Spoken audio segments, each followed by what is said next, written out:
तो वो हम ही हैं। आज की बात नहीं है। आपको याद होगा इंदिरा गांधी के ज़माने में गोपाल सिंह कमीशन बना था, तो उस वक्त 80 के पहले की बात है, उस वक्त बताया था कि हिंदुस्तान में अगर सबसे पिछड़ा हुआ, सबसे नीचा तबका कोई है, दलितों से भी नीचे, तो वो मुसलमान है। उनके तरक्की के लिए कुछ करना चाहिए, नहीं हुआ।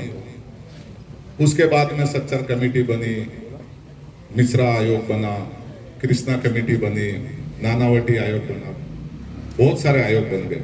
हर किसी ने यही बताया कि जो सबसे पिछड़ा हुआ तबका है वो मुसलमान हिंदुस्तान में, इसकी तरक्की के लिए आप कुछ कीजिए। कोई नहीं करता। जब इंतखाब का वक्त आता है तो मुसलमानों की बस्तियों में ऐसा लगता है जैसे मेला लग जाता है।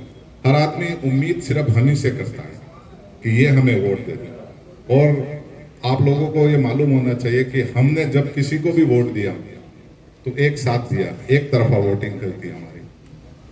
हम जब तक कांग्रेस को वोट देते थे, कांग्रेस ने इस मुल्क पे हुकूमत की। हमने अगर मुलायम सिंह यादव को वोट दिया तो मुलायम सिंह ने हुकूमत की। हमने मायावती को वोट दिया तो उसने हुकूमत की। हमने लालू प्रसाद यादव को वोट दिया तो उसने हुकूमत की। आज की तारीख में कम से कम 40 से 50 नेशनल पार्टियां, राष्ट्रीय पार्टियां, और सबसे ज्यादा अगर किसी कम्युनिटी के पास में तादाद है तो वो मुसलमानों की है। आज छोटी छोटी जमातें होती हैं, आप देखते हो, कहीं भोइयों की जमात है, कहीं तेलियों की जमात है, कहीं माहेश्वरियों की जमात है, सबकी जमात है। अगर किसी की जमात नहीं है तो समझो वो मुसलमान है। हमारी अपनी तो कोई जमात ही नहीं है। अगर हम भी एक मंच पे आए, अपनी सफ़े दुरुस्त कर ले, हम मुत्तहिद हो जाए, मुनज़्ज़म हो जाए, तो किसी माँ के जने की हिम्मत नहीं कि मुसलमान के गिरेबान को चाक कर दे। लेकिन हम लोग एक नहीं हो सकते क्योंकि हम मसलकों में बटे हुए हैं। हम बहुत परेशान हैं। आधे हम अपनी वजह से परेशान हैं और कुछ हम एजुकेशन की वजह से परेशान है कि हम एजुकेशन से दूर हो गए। उसका कारण भी ये रहा कि मैं खुद जब पढ़ता था तो हम लोगों के घरों में एक बात आम हो जाती थी कि यार हमें तो नौकरी मिलेगी नहीं, पढ़ के करेंगे क्या। ये हमारे दिमाग में एक बात बैठी हुई थी। मैं 4 मिसरों से आपको बताना चाहता हूँ कि मैं हमारी कौम के बारे में बोलूँगा, क्योंकि मैं सबसे पिछड़ी जो कौम है हमारी है। और एक उसूल होता है कि हर आदमी अपने घर को पहले दुरुस्त करता है, उसके बाद पड़ोसी, उसके बाद गली, उसके बाद मोहल्ला, उसके बाद देश का देखा जाता है। तो इस वक्त तो हमारा ही घर सबसे ज़्यादा पिछड़ा है। तो मैं 4 मिसरे बोलूँगा, आपको इजाज़त चाहूँगा, आप भी शिरकत करें। कफस में हूँ मुझे आजादियाँ आवाज देती है। कफस का मतलब आप समझते होंगे, मुसलमान है ज्यादातर, लेकिन मैं बता दूं अगर नहीं समझते, कफस का मतलब होता है पिंजरा, केज। आपको ये मालूम है कि हम शेर हमेशा से थे, आज भी हैं, लेकिन आज जो शेर हैं हम वो पिंजरे वाले हैं। तो पिंजरे का शेर वो सर्कस में रहता है, उस सर्कस के अंदर एक रिंग मास्टर होता है, वो उस शेर से करतब करवा लेता है। और जो साथ में जो दर्शक बैठे हुए रहते हैं, सामाइन, वो तालियां फूंक लेते हैं। ना तो सर्कस का रिंग मास्टर डरता है, ना ही ताली बजाने वाली जनता डरती है। यानी हमारे अंदर हमारी तासीर खत्म हो चुकी है। शक्ल हमारी आज की शेरों वाली है, लेकिन खौफ खत्म हो चुका है। तो मैं पढ़ता हूँ, कफस में हूँ मुझे आजादियाँ आवाज देती है। कफस में हूँ मुझे आजादियाँ आवाज देती है।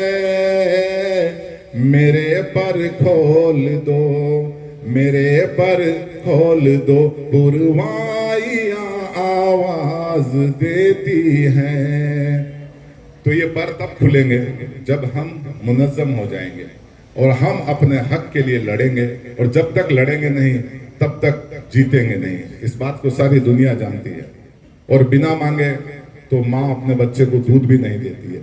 हमने सबसे पहले क्या, मांगना छोड़ दिया, अपने हक के लिए हमने लड़ना छोड़ दिया।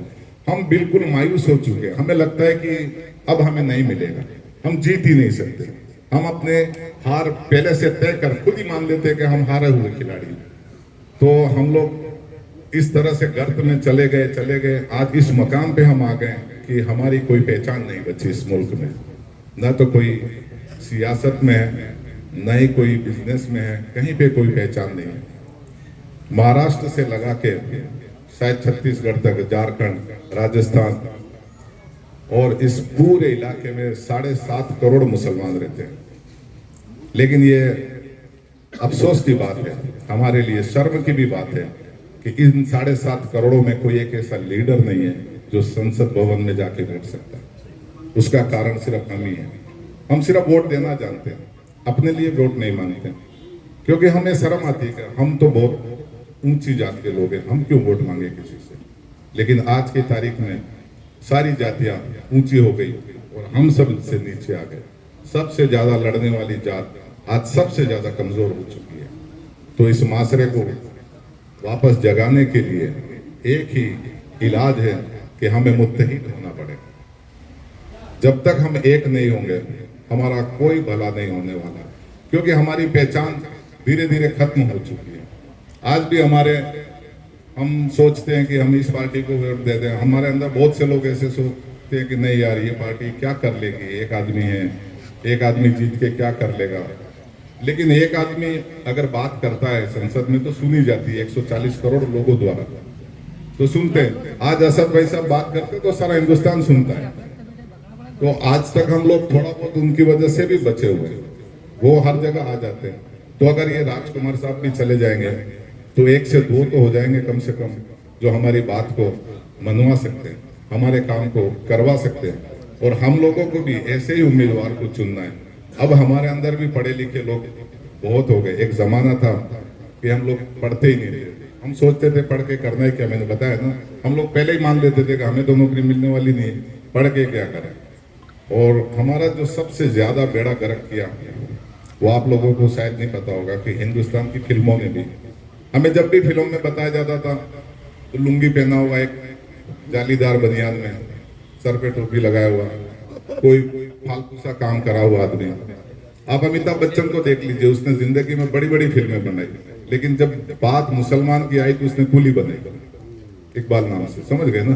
तो ये एक नैरेटिव सेट कर दिया बहुत पहले से इन लोगों ने, धीरे धीरे धीरे धीरे धीरे करके खत्म करने के लिए। उसके बाद में आज हमें 2 हिंदुस्तान नजर आते हैं, एक तरफ गरीब, दूसरी तरफ अमीर। एक तरफ इंडिया नजर आता है जहाँ पढ़े लिखे इंटेलिजेंट लोग हैं, बहुत ही ऊंची सोसाइटी है, बड़ी बड़ी ऊंची बिल्डिंगों में रहते हैं। एक तरफ भारत है जिसमें गरीब, शोषित, वंचित, बेरोजगार लोग रहते हैं। तो इस तरह से हिंदुस्तान आज की तारीख में 2 भागों में बंट चुका है, इसमें कोई शक नहीं। और ये वापस एक हिंदुस्तान तब होगा जब हम लोग सब मिलकर आपस में अपना बेर बुला के, आपस में अपने मसलों से हट के एक स्टेज पे अगर हम नहीं आएंगे तो हमारी कोई नहीं सुनने वाला।